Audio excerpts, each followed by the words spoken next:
One, three, two, one. Bingo, bango, bongo. Today we have Todd Haushalter, CPO of Evolution Gaming, with us from the from the live casino studio in Riga. How are you doing, Todd? I'm doing great, thanks. Good to see you. Brilliant, brilliant. Good to see you too. Actually, I'm really excited for today. Today's topic is innovation in iGaming, or the lack thereof. And who better to talk to than than the Chief Product Officer of Evolution Gaming? So Todd, do you want to start by just introducing yourself? Who are you, and what's your background? Yeah, so I'm Todd. I basically invent the games around here. I'm a lover of all things casino. I was born to do this job. When I was 10 years old, I was making dice games in the neighborhood. As soon as I finished college, I was gambling all the way through high school, read everything I could ever get my hands on. As soon as I finished college, I got a master's degree in casino management and an MBA, which you can actually do. It's been all casinos all the time. I've had most of the interesting jobs you can have in gaming. And this is the exact right spot for me right now. Yeah, I agree. So it's interesting what you're saying, Todd. So you studied gambling. You ran dice games when you were a kid. You worked in gaming your whole life, pretty much. And gaming seems to kind of run in your DNA a little bit. But then I want to ask you, what is the biggest gamble that you've done in your life? That's a good one. I guess probably taking this job at Evolution. Today it's sort of like Evolution is quite big. But I joined the company 5 years ago. We had just gone public. It was 1/10 the size.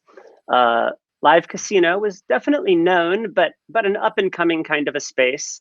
I used to go to work every day. My office was at the Bellagio, at the famous Bellagio. I had a great big office, and you worked at MGM? Yeah, MGM. I ran all the gaming for MGM Resorts, all their properties, slots, tables, race, and sports, and so it's like my dream job, right? And I'm in Vegas, and you pull your car into the Bellagio every day, and you're like, I have arrived, and now I'm gonna give it all up to go to Europe to go and work for some online casino company, and I barely know what a computer is. I'm a casino guy. I'm not an online guy. I don't know about writing code and stuff like that. So obviously it's worked out now, but at that moment in time, it was a huge gamble for me. And more than a few people said, like, Todd, what are you doing? So of course now they don't say that, but at the time it was quite risky. I went in nervous.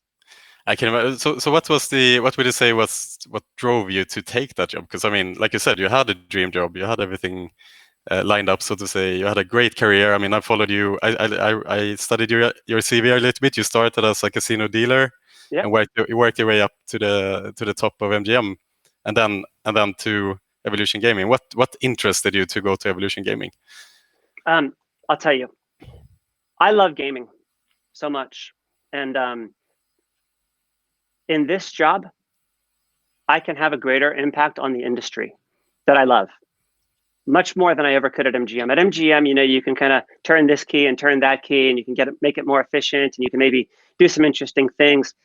But here, it's a paradigm shift, and it was coming, and it was very clear that, like in every other industry, online is disrupting land-based, and so this was my chance to get into it as a non-tech guy, because live casino is basically, it's like part operations, but then part innovation, and I had both of those in my background, and so I said, I have a chance to impact the industry, and that was really what put it over the edge for me, was leaving a mark on the industry that I like so much.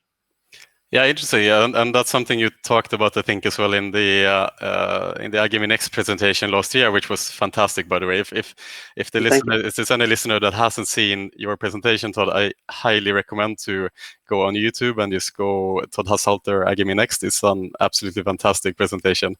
What you talked about is that the online is disrupting land-based. Can you talk a little bit more about that? What do you mean by that? Yeah, well, probably the most interesting thing about it is how little it has disrupted land-based so far. And the reason for that is because the governments have effectively, artificially held back the supply. So like, if you think of like how much the travel agency business has been disrupted by online with Expedia and hotels.com, it's been significant how much the impact that Amazon has had and everything else. But because of legality and stuff like that with gaming, it's been slower. It would be even much more disruptive, but it's happening now. It's happening, and forget about coronavirus. It was happening well before that. I mean, you just have a world that's shifting right now where people don't really want to leave their home or leave wherever they are to do the activity that they want to do, whether that's shopping for something or, in this particular case, gambling. They don't want to go to a video arcade. They want to play from their game room or their whatever at home. And so online gaming is benefiting from that too. Now you stack on top of that, we can do things in online that you just can't do in land-based.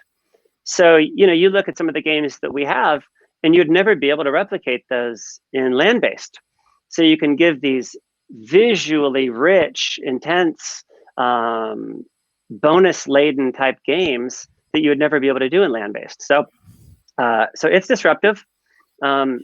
Just like every other industry, online is going to displace some of land-based revenue. Maybe the land-based casinos will participate in it. Some of them will, some of them won't. But it's as sure as the sun coming up that this is going to continue.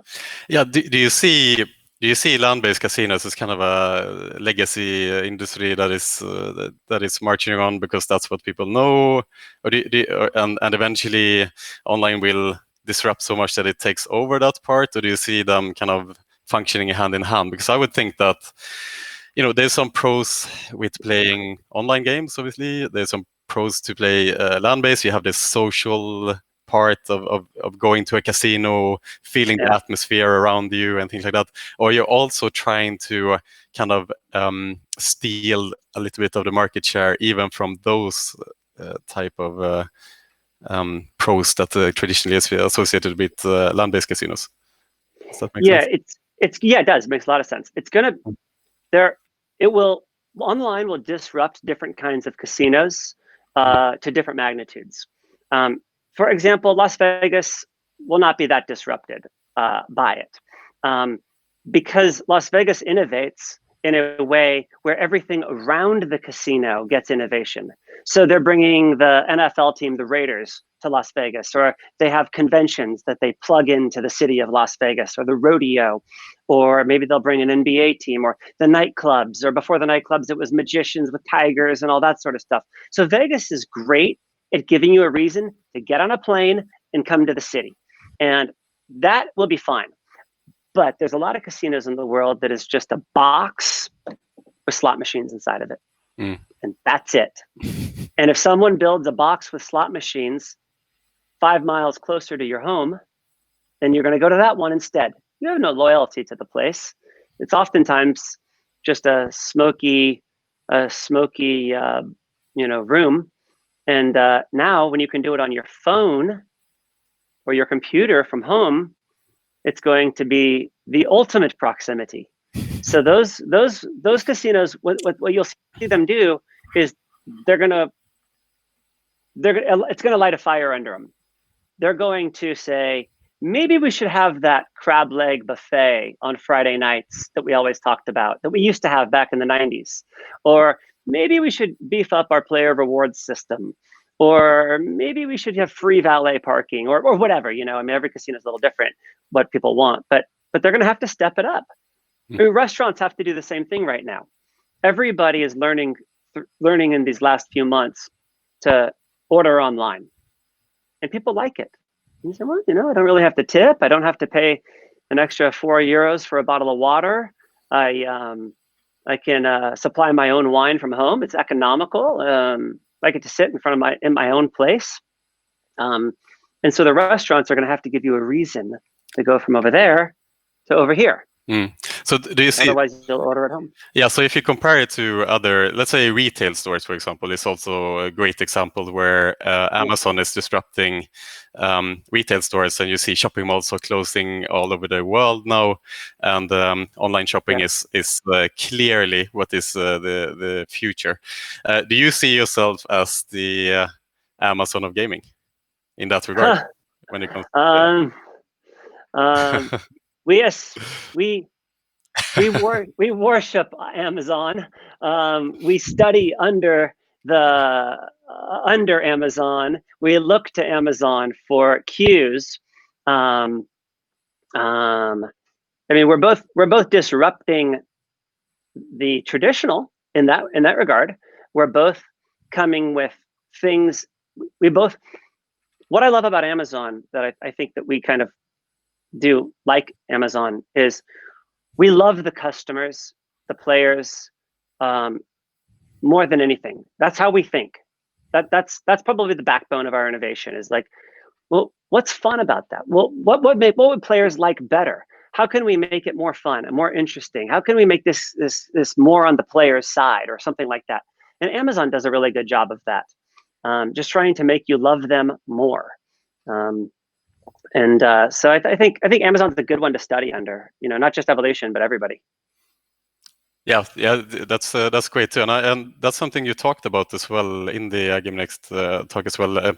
Who are your competitors, or who are the competitors to the iGaming industry in general? And you didn't say, the clear competitors that you might think, but you talked about this Amazon and this type of industries. And can you explain a little bit more what you mean by that? Like when you get asked who is the biggest competitors to Evolution Gaming, what is your answer? And just go into detail because it's very interesting.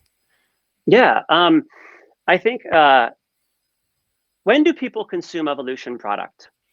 When they're on their leisure time, usually indoors, and we're 100% consumed on screens.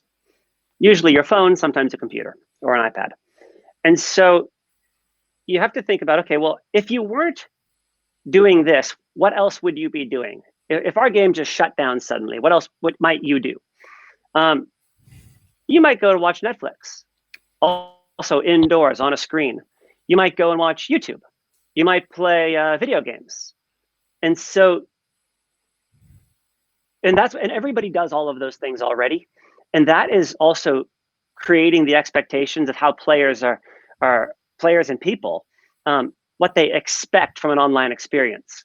So as their video becomes HD, you better have HD because that's the new expectation. As videos on YouTube become maybe shorter and shorter, or they have or movies but have more scene changes, or music gets faster, more beats per second, more beats per minute, then people's tastes are changing. A song that worked in 1955 wouldn't work today because it's just too slow. So sort of same thing with us. And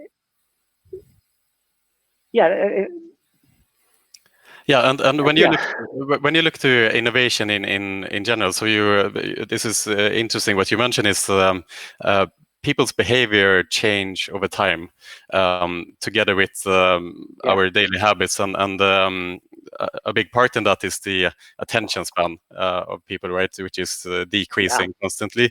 In the 90s, it was the attention span was much longer than it is today, and I mean, thanks to social media and the snappy, quick content that is being produced all the time.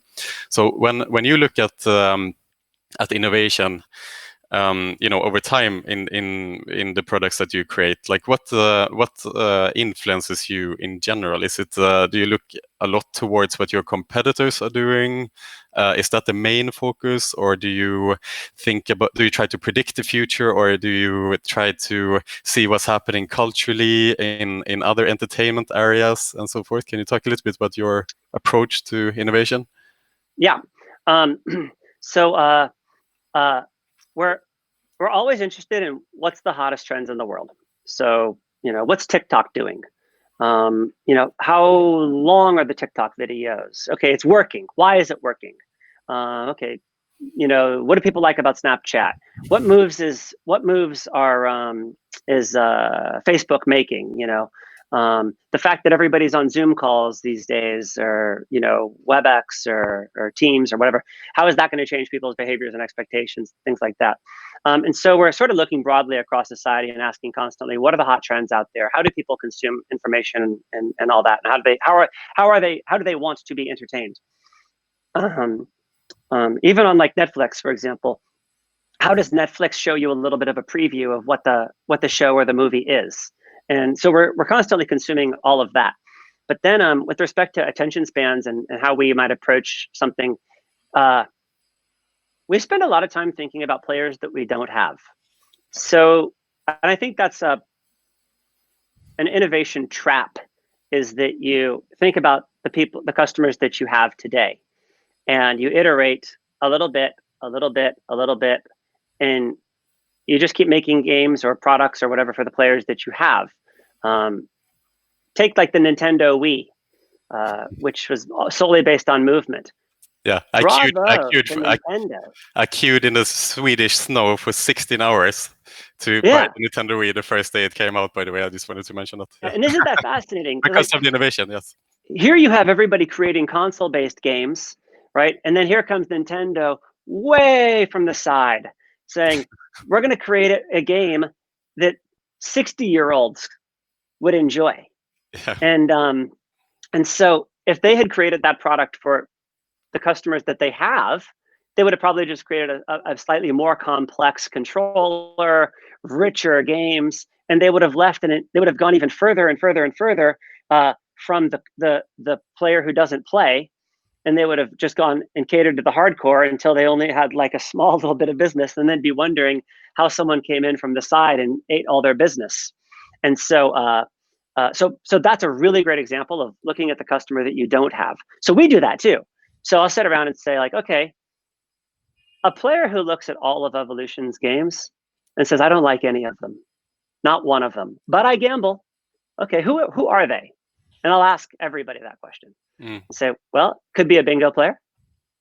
We don't really have anything for them. We do now. That's how the game Mega Ball was invented. And so we say, well, what if you don't like table games? Well, that's how Dreamcatcher and Monopoly and the whole game show genre came about. They said, well, who are we going after? Slot players. And so, okay, well, but we don't have slots. Well, so what? What's the nature of a slot? The nature of a slot is it's highly visual, really good sounds. You can bet small and win big. That's probably the most central component of it. You can also bet small and win small, so it keeps you fed in between big bonuses, and you have something to dream about. So great. We don't have to be a slot company to go get slot players. We can simply get slot players by creating something that they would like. So thinking a lot about the player you don't have and why you don't have them, I think, is a key. I would think as well that the games are quick would be a big part in this too, that they're fast. And is that something you're thinking about too? Because generally, in your business model, the games are a little bit slower, no? Yeah, we're so a slot might be 6 seconds to spin or something like that, and our typical game is like 50 seconds. So we're a lot slower. So we will break down a 50-second game round into maybe like 7 or 8 segments, and we'll say like, and we'll literally like graph like how entertaining is each segment of the game. So there's like betting time, and then there's spinning time, or there's game result time, there's celebration time, and we'll be like, okay, you know what, this window of the game where it's like right after betting time closes, but before you have a result, it's boring. How do we make it more interesting? So we just did a game called Crazy Time, where every round, during that otherwise boring period where the wheel's spinning quite fast, we give you a top slot that will add a multiplier to one of your bets. And so we found a way to sort of shorten that window. So we're always thinking about like, how do we make every single second amusing? Yeah, I want to get back to Crazy Time in a little bit, actually, because that game in its own, it's worth a full podcast, I think, of excitement. But I want to take a step back. You mentioned Nintendo before, and it's such an interesting example of an innovative company, and it's a really funny. If you Google, it's a really funny photo comparison between PlayStation, Xbox, and Nintendo hand controller evolution. Have you seen that, Todd? I'm not sure. Check it out after. It's really, really funny. So you see PlayStation. They launched, PS1 with the controller, and every iteration, they have perfected the controller. Xbox, same thing. They launched with a specific controller that they have used that model and just perfected it with small changes every time. And then you get to Nintendo. So start with Nintendo 8-bits, and Nintendo is like the crazy brother in the family who does a lot of drugs and just come up with something completely crazy every single time. Sometimes it works. And sometimes it doesn't work. Like the Nintendo 64 controller with the third wheel didn't make sense somehow, but then Nintendo Wii was completely revolutionary, and then they reinvented again. And it's such a good example of how an innovative company can work in that market in comparison to a company like PlayStation and Xbox, which mainly focus on just improving graphics, really. So it's an interesting example in that regard.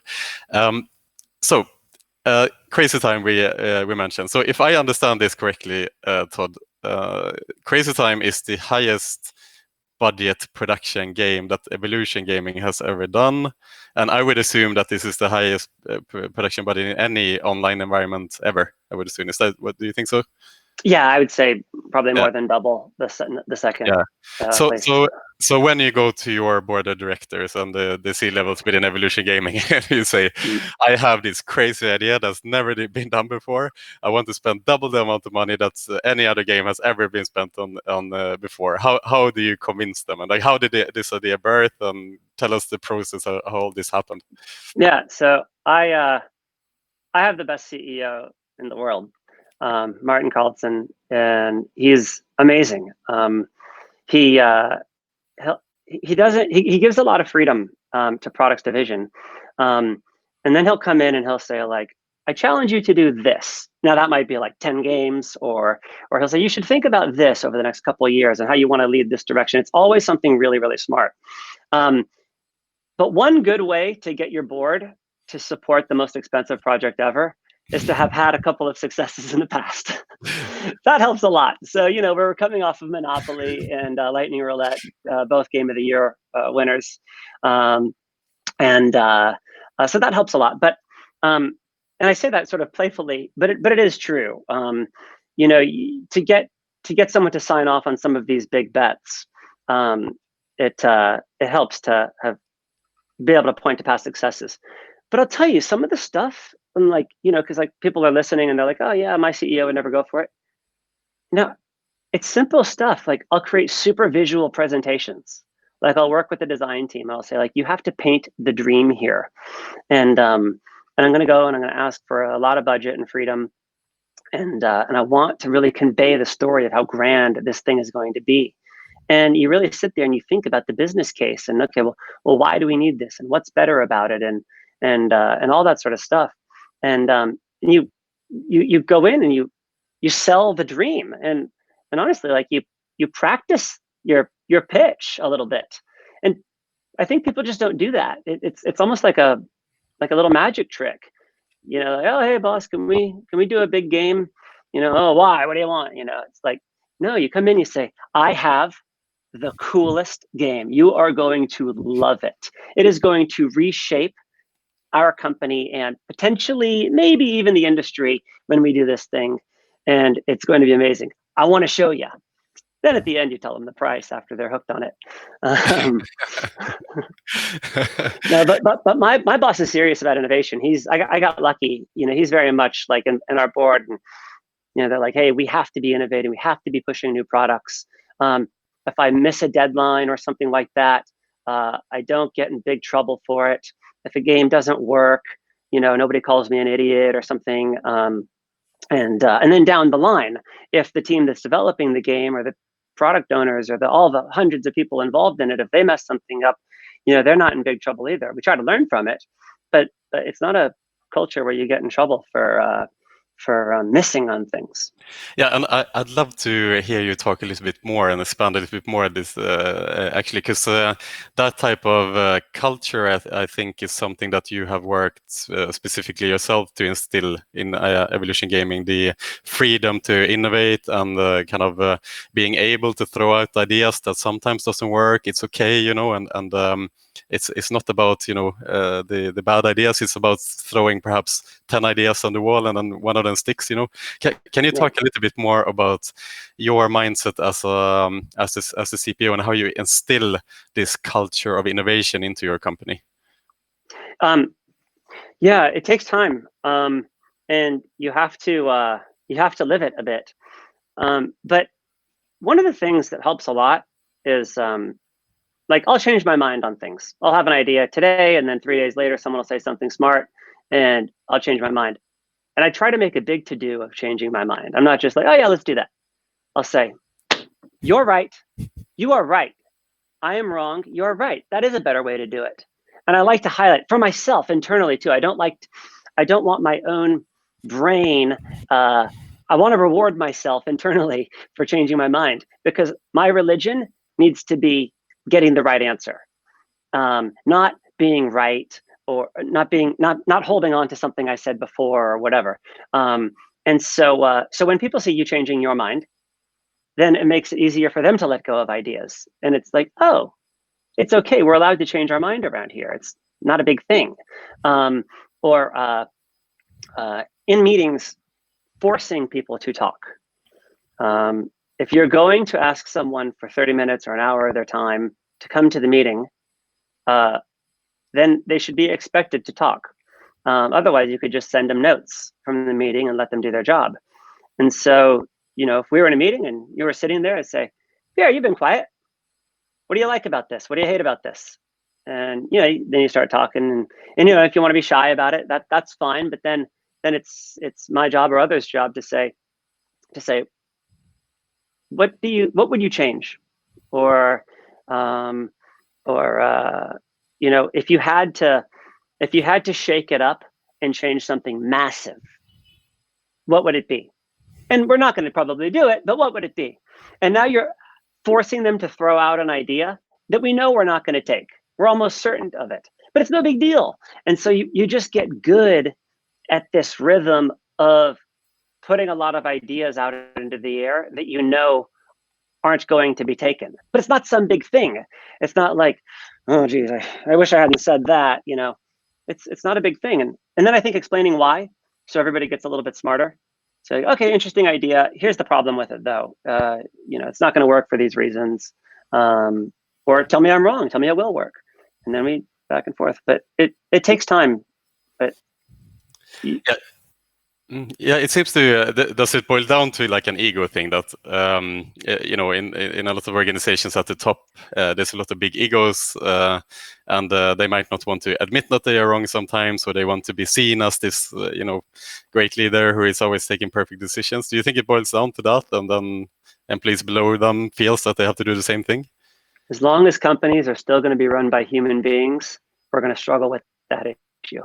That's a fact. Yes, I think so. I think ego is a real thing. I think we're probably hardwired to have some level of ego, But I would suggest that the innovator needs to. It's fine to have an ego. Probably it helps you even, be proud and really agonize over those fine details. But let your ego be focused on the final product. It doesn't matter if you reverse yourself 13 times in a meeting and none of your own ideas go anywhere, but you facilitated great conversation. The final game is what matters. That's what the world's going to remember. They're not going to remember a delivery date or a budget or if we don't record and replay the 100 meetings that we're going to have in the development process. So be focused on the thing that matters. Win the war, not the battle. Yeah, exactly. So, and you talked about this before as well. The kind of that the delivery date or the is not the most important thing. What matters is the product. And I remember that you used the iPhone as an example to that. When Steve Jobs and Apple created the first iPhone, it wasn't about the delivery date; it was just to perfect the product. Am I correcting? Yeah, that's exactly right. Yeah. Okay. Yeah, I mean, it's just such a great example because it's one that we all know. I mean, maybe the iPhone was supposed to launch a year sooner and they held it back because it wasn't right. Probably the best decision the company's ever made. Yeah, if true.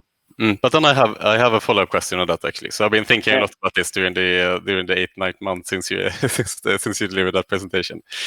Since then, Apple has grown a lot. Obviously, they have become a massive company, and when you look at the innovation in Apple today, you might not see them as the big disruptors or innovators anymore because of their size. Now it is about the delivery date. September 15th every year. That's when we launch the iPhone. Middle of June every year. That's when the worldwide developer conferences and we launch the update of the iOS. How do you avoid as Evolution Gaming to fall off the same track, so to say? And do you agree with this, first of all, that Apple aren't really the innovators and disruptors anymore? And can you liken that to Evolution Gaming? Because Evolution Gaming has had a rocket trip the last few years. Like, how do you keep up with innovation when the organization grows? Yeah.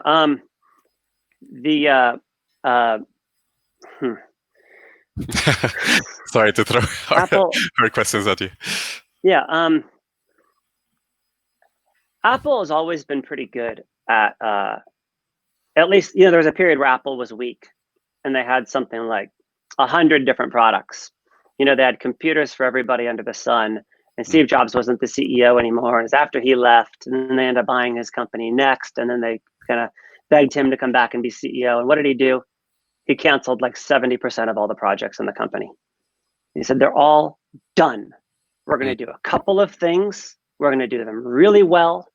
And we're going to go deep on them. We're going to go really deep. So why should you only be able to fit like 20 songs on an iPod, or not an iPod, an MP3 player, or something like that? And so what if you could fit 1,000 songs in your pocket? And so, but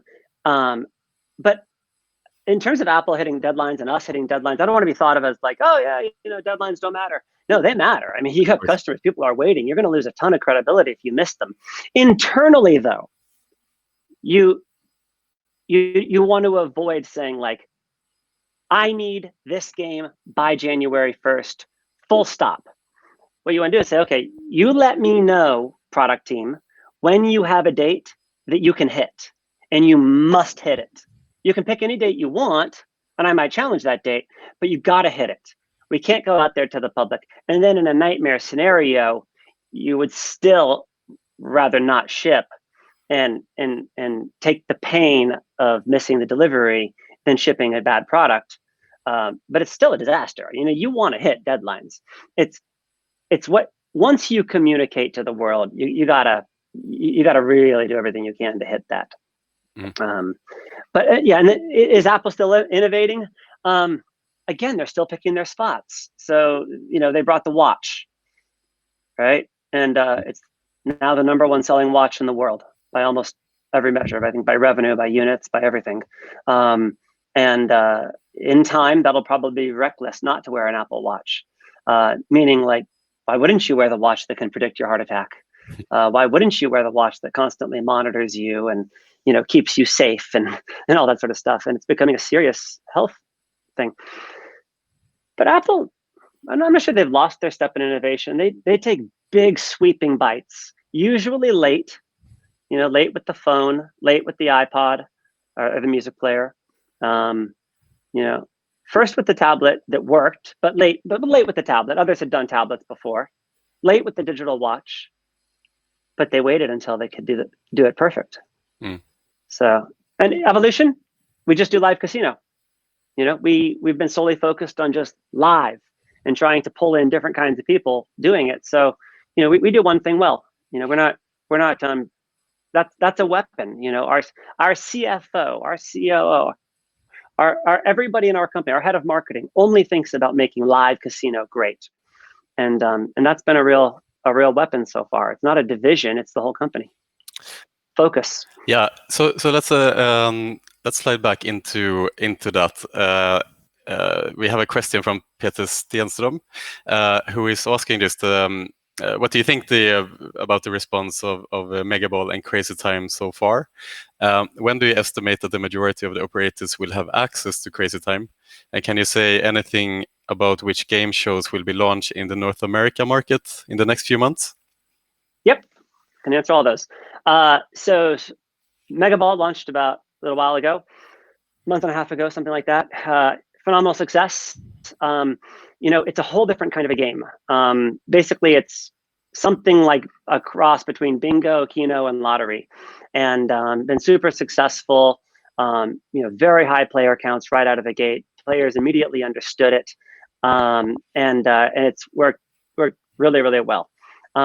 Crazy Time, which is live to about maybe 40% of the network, going live to everybody worldwide in about 2 weeks. I think it's July 1st. Not positive, but I think it's July 1st. And then in terms of upcoming game shows in North America, we recently launched Dreamcatcher in North America, in New Jersey, and then Pennsylvania's coming, and that'll be quite a big studio. It's challenging in the US and Canada because you have to do everything locally. So you have to go state by state by state by state. So, to build a Monopoly studio in New Jersey and then do it again in Pennsylvania and then the next state and the next state, it's quite expensive. And so we launched Side Bet City in New Jersey. We launched Dreamcatcher. This game, Craps, is going live soon. We'll bring that to the US, of course.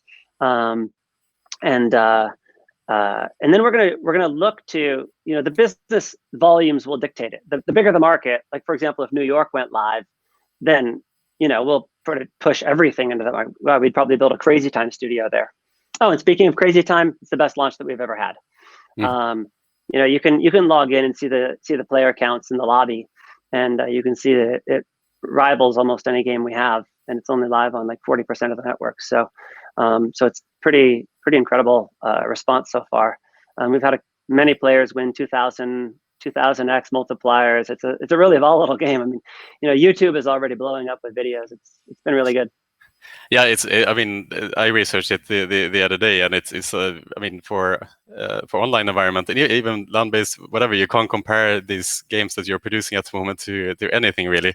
I was thinking actually when I was researching these games that it very much emulates what these traditional game shows are that you used to watch on TV. So in Sweden we have one traditional game called Bingo Lotto, for example, which the entire Swedish population would watch on Sundays, and you have people calling in, and you get the excitement of hearing them winning prizes, and people like to watch these things and see other people win. And it seems a little bit, the impression that I'm getting is that you're trying to emulate these game shows, just that now you are in the center of attention. You are the participant in these game shows. Is that something that you guys have talked about and think 100%, about? 100%. Yeah. For me, that was Price is Right growing up. 10 years old in the summer, you wake up and mom's watching Price is Right, and it was an interesting question we started asking after Monopoly. What's the difference between our games and actual game shows? Game shows that are so fun to watch that people will turn on their television and watch them, and you can sell advertising against it. That's how fun game shows are to watch. You say, well, it's certainly powerful to have the player there jumping up and down and kind of hearing their story and seeing them win money. You say, okay, great, seeing them win money. So great. So let's celebrate the winners list more.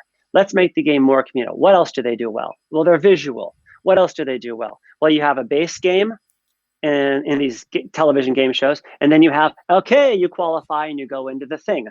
And so we said, well, why don't we have 4 things that you can go to?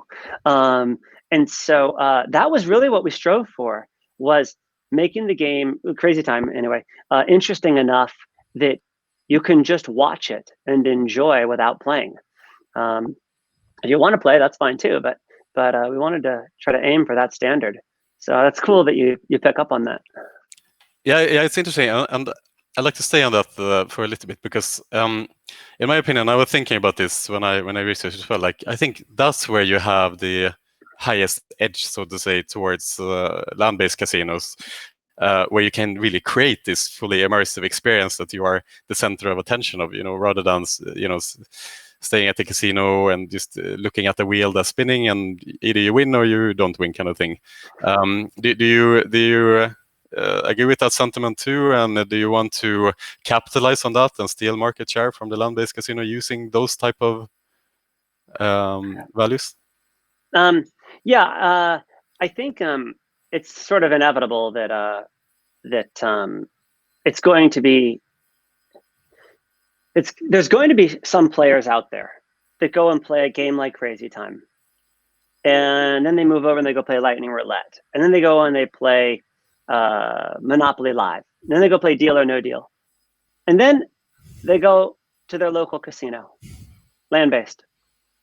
How are they supposed to sit down at a normal blackjack table or a roulette table after playing those?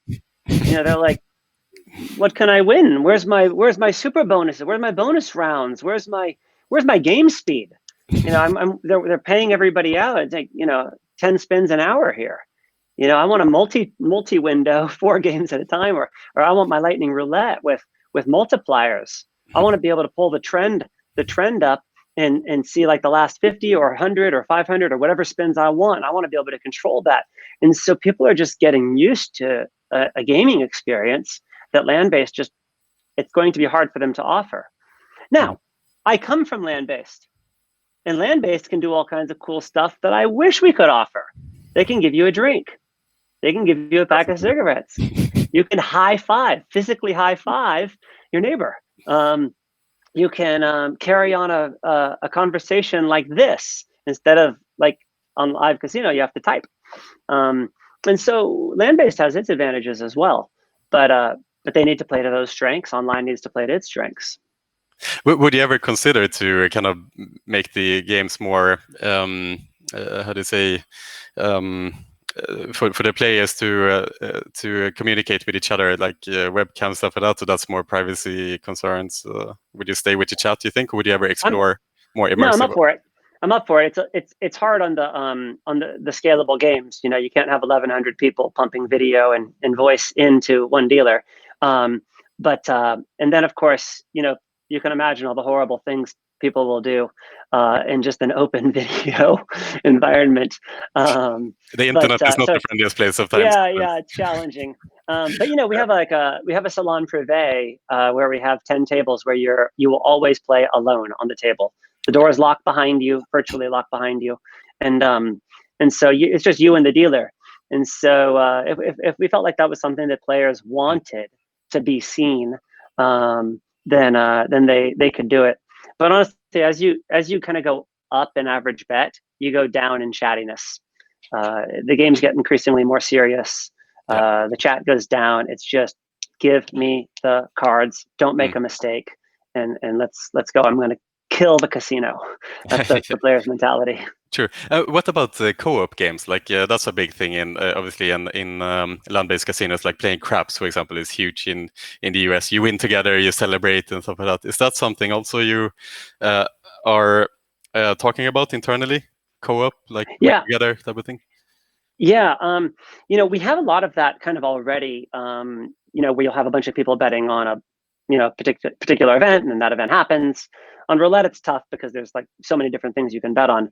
But on a game like Dreamcatcher, Crazy Time, or something like that, or this one, Craps, people tend to be betting on the same 3 or 4 things, so they do tend to win together. And we're doing a lot more stuff to highlight what's happening in the community. So if you look at our games, we'll show you like percentages of what different people are betting on. So you get that. So it ties you to the community. We've enhanced the winners list to show you the multipliers that each individual person is getting. You can see how much money people are winning. We're it's hard on the phone, but we're looking for ways to sort of make chat easier. And we've got some cool ideas around sort of speed chatting, where you can convey messages. Like on Facebook, you can just do the thumbs up button, and it's sort of speed chatting. You know, you're expressing your feelings without having to type. And so we're looking for stuff like that. Yeah, we absolutely want it to be more communal. They're communal games. People like communal. We're human beings. We're communal animals. Exactly, and I think this touches Not very much animal. on the. Creature, right? I think some I know people are animals. some of my friends fall into the animal category. Yeah, exactly. Friday nights, sometimes I see a lot of animals on this island too. So it touches very much on I think iGaming should be an entertainment-driven industry, and I mean the problems that we've seen in Sweden a lot, for example, is that it hasn't really been in the culture. It has gotten a different stamp on it. Let's say, being kind of a negative thing. It has no purpose. A lot of times people are saying, but I think what you guys are creating is something different. It's an entertainment-led, clearly an entertainment-led product that's super revolutionary. And I think that if we're going to have a future in this environment that is becoming more and more heavily regulated, these are the type of products that needs to be promoted.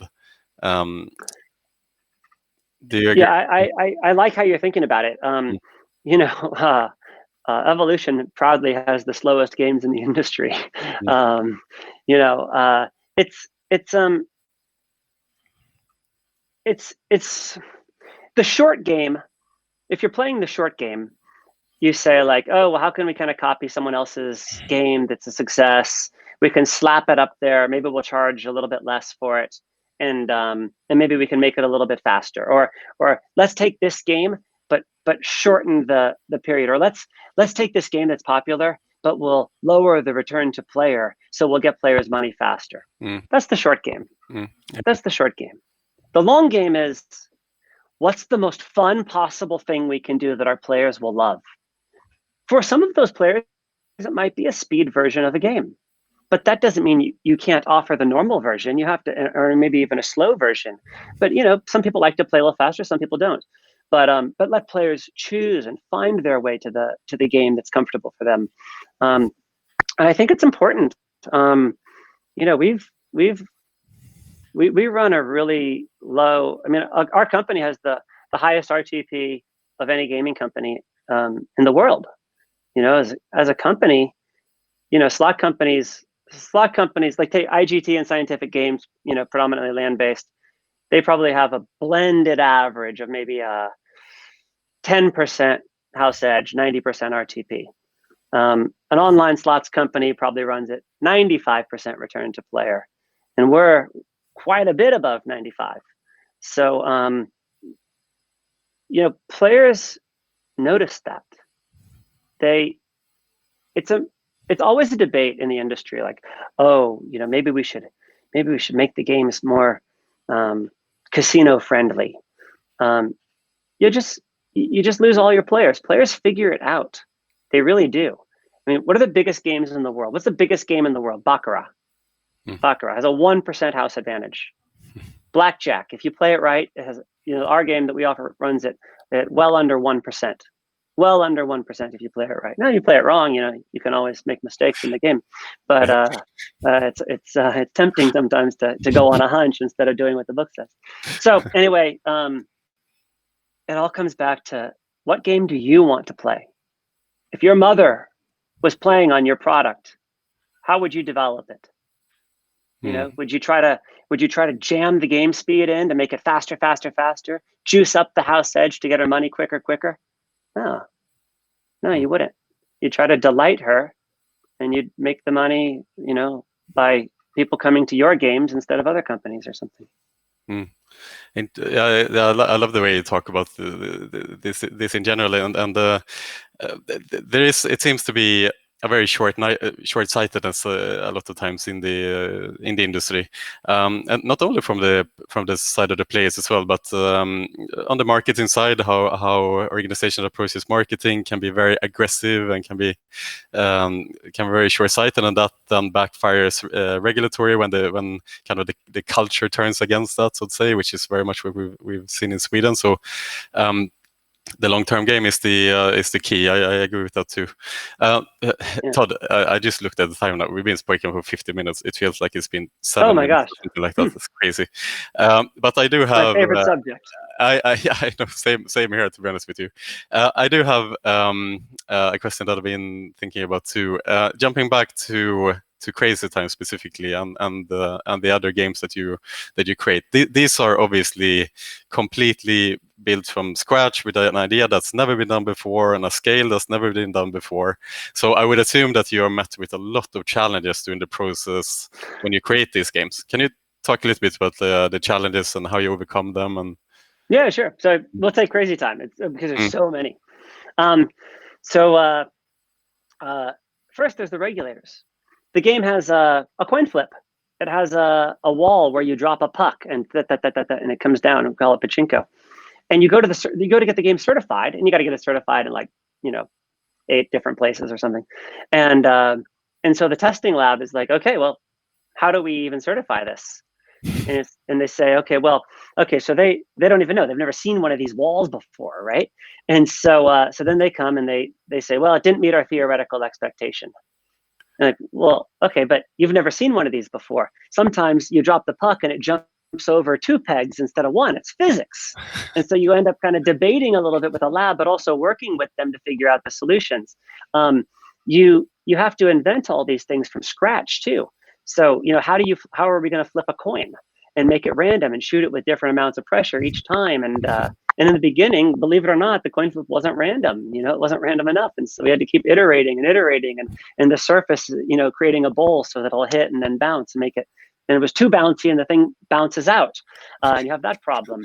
The game is so visually rich and there's so much movement that streaming that video to, thousands of people at the same time, it just wants to choke. So basically the way video works is the more that is moving, the more your computer has to process, and the video just chokes. So the video team always asks us, hey, don't do too complex of stuff. So they had their hands full with this one. Just at every single turn, you're bumping into these problems. And then the team will come to you and say, we can't do this. We need to shortcut it. We have to go this way or that way. And you just say, no, you cannot. We have to do this the right way. You can do it. And there's no playbook for it. And we got really smart people on the technical side that build all these things. On craps, how are we going to throw the dice? People won't trust it if the dealer throws them, we thought. They'll start yelling at the dealer too much when the rolls are bad. So we create a mechanical arm, but you have to build it from scratch. And then they'll build something, and then I'll say, no, it looks too ugly. You can't do that. You can't just shoot them out of a cannon. People want to see the dice at all times. They're not going to trust it. They want to see the arm pull back and throw it, and they want those in their sight at all times. They want to see them get loaded. That's the player in me talking. And so, it's just challenge on top of challenge on top of challenge. And then oftentimes you'll break something, you'll fix something over here, but then it creates a new problem over here. And it's never ending, but that's what's fun about it. That's what makes it cool. What happens if you play Crazy Time and one of the mechanics break? What happens then? It's horrible. Yeah. First of all, it happens. Sometimes you spin the wheel and the flapper just breaks. This isn't a digital game. This is physics. What does the dealer do then? It's like, oops, sorry about that. We have to go. Yes, so there's procedures. There's procedures for truly everything. Deal or no deal. If the briefcase gets stuck in the up position and you go to open it, it just doesn't open. So we have procedures for everything. Yeah, and so and we've learned over time. You're in the middle of a Monopoly bonus round, and then the dice just stop. The dice machine breaks. It just won't roll the dice. Well, we can't do a manual roll because we submitted very specific procedures to gaming control boards. And so And so the way we manage all these things, every scenario is different, but it's always a nightmare. Just like it's a nightmare when a card goes on the floor in blackjack. And in a worst case scenario on some of these big bonus games, what'll happen is, we'll say, just say the studio catches on fire in the middle of a bonus round, for example. Take a crazy one. Okay, we're going to cancel the game. All the players that had active bets that lost, good luck. Good news for you. You get all your losing bets back. Those of you that had bets that would have won, we're going to give you the would-be average payout on that game. And so if you entered the game on a 10x multiplier and then the game broke, we would give you the average for a 10x multiplier. So it still ends up being pretty good for the player. But you get your money on a slightly delayed basis. But it's a drag. But that's live casino. Probably right now, somewhere in this building, someone just threw a roulette ball on the floor by accident, or a card went on the floor, or a flapper is about to break. That's live. Yeah, it's part of the excitement, I guess. Yeah. One last question for you, Todd. I'm not going to hold you for too much longer, but I mean, Evolution Gaming at the moment is on top. I mean, it seems like an unstoppable train. The company is doing super well. The share prices is climbing and climbing and climbing, and it seems like the closest real competitor, let's say other live casinos, are far behind. And this gives me a little bit flashbacks to how NetEnt, the position NetEnt had in the industry a couple of years ago, which was a very dominating factor. And then what happened? They kind of didn't follow the industry. Other smaller organizations started popping up, started innovating, came closer and closer to NetEnt. NetEnt's obviously still a great company. They're doing well and so forth, but they don't have the same market share as they used to, perhaps because they outgrew themselves in a way. How do you avoid Evolution Gaming ending up in the same situation? It's a bunch of things. The first one is to love and keep all the people that are doing this. We've got a lot of talent. Games are just the work product of smart and dedicated people. So love them, listen to them, compensate them, take care of them. That's number one. Because that's all a company is. It's just a collection of people. And if that collection of people went to another company, then they would have sort of the same DNA, right? Because you take the people and just move them. That would be one. Another is, and this one my CEO talks about all the time, stay paranoid. Stay paranoid. We have a culture of aggressively pursuing the next thing. My CEO will say, Todd, I want 15 new games or 10 new games or whatever. But if I come back and I say, listen, the market can't take 15 new games right now. Let's do 7 great ones. I say, okay, well, fine, good, go. Or but not doing games just for the sake of games. Not copying and pasting. The paranoia will help because something like virtual reality, it will become increasingly bigger and bigger and bigger. Coronavirus made VR bigger. You can't get the Oculus Quest. They're all sold out. So now not everybody, but a lot of people have them. They're going to look to go and play live casino on those.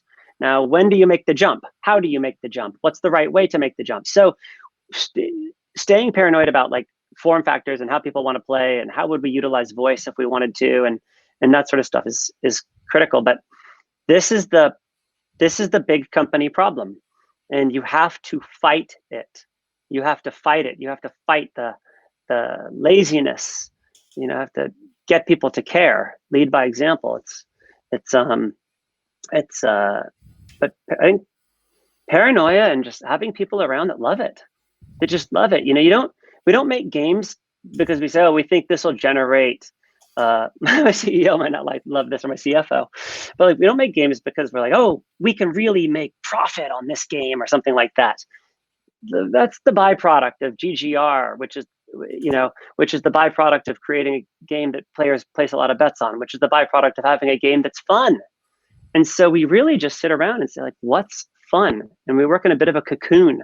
We don't have big product committees that tell us what to do. We don't democratize this. This might not be very popular, but we don't really democratize the game development process or the game idea process. Anybody can bring ideas, but we don't have like 15 teams around the world, each one coming up with their own games. It's very centralized. It's a core group of us that come up with all of it. But this is the fight. This is the fight, Pierre. This is the fight. Todd, thank you so much. I mean, I'm talking for the entire iGaming industry when I say that you're an inspiration, Todd. You really are in this environment. You're a breath of fresh air in this industry, and I'm not gonna inflate your ego too much so that you think all your ideas are great and kind of ruin what you have going here. But it's really appreciated that you come on here and that you are so open with kind of your strategies and your ethos in general. I think I hear it on almost on a weekly basis, Todd. After the presentation you did at iGaming Next, our conference, how great it was. People in our team use excerpts from that presentations all the time, and we kind of try to take that into the way we work, and I know that there's so many other people who do that as well. So it really means a lot that you come on and share your ideas, and I would love for you to come back at some point as well, whenever you want. You're welcome. Yeah. Love to do this again. And as a finisher, I've been looking at those dices for the entire podcast. Do you think it would be incredible if you could throw 2 6s for us today? Can you do it one more time? If you throw 2 6s, then you have to come back to the podcast in 1 week. If I throw 2 6s, I don't need to work for a living. I'm just going to go play craft. But here we go. Exactly. Okay, come on, Todd. What did we get? 4 and 2. 4 and 2. Okay, it's fine. It won 6 at least. So then we got close. We got halfway there. Is there anything else you would like to end with, Todd? First of all, thanks for all your kind words. I'm grateful. I love talking about this subject. I love the industry. I'm grateful that you would have me on. Those listening, if you're a customer of Evolution, thank you for your business. We're working hard for you every day, working hard to make games that players are going to love. If you're a player of our games, thanks for playing our games. And if you got any ideas, you can shoot me messages on LinkedIn or anything else like that. We haven't had our last best idea yet. There's still good ideas out there. If you've got any that you want to see incorporated in, just tell us. We'll do our best. I'm pretty responsive on most channels. Never want to miss a good idea. But I thank you for playing our games, and I hope you enjoy them. Yeah, thank you, Ted. Okay, the lesson of today is innovate or die. That's what we are talking about. So thank you so much, Todd. And that's it, folks. Have a great day, everybody. And thank you, everyone, for tuning in. Goodbye.